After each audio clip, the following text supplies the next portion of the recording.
20 ವರ್ಷದಿಂದ ಹೋಗ್ತಿದ್ದೆ ಈ ರೀತಿ ಆಗಿರಲಿಲ್ಲ. ಇದೊಂದು ಅನಿರೀಕ್ಷಿತ ಸಾವು ಎಂದ ನಟ ಅಲ್ಲು.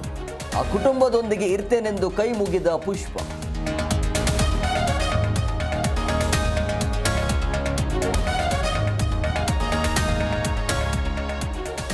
ಜೈಲಿನಿಂದ ತೆಲುಗು ನಟ ಅಲ್ಲು ಅರ್ಜುನ್ ರಿಲೀಸ್.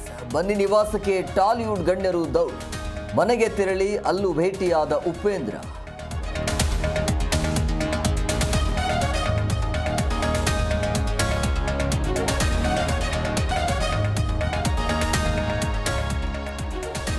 ಕೆಲಸದ ಒತ್ತಡ ಹಿನ್ನೆಲೆ ಇಂಜಿನಿಯರ್ ನೇಣಿಗೆ ಶರಣು.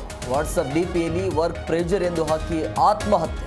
ಮದ್ದೂರು ತಾಲೂಕಿನ ಕುರಿದೊಡ್ಡಿಯಲ್ಲಿ ಘಟನೆ.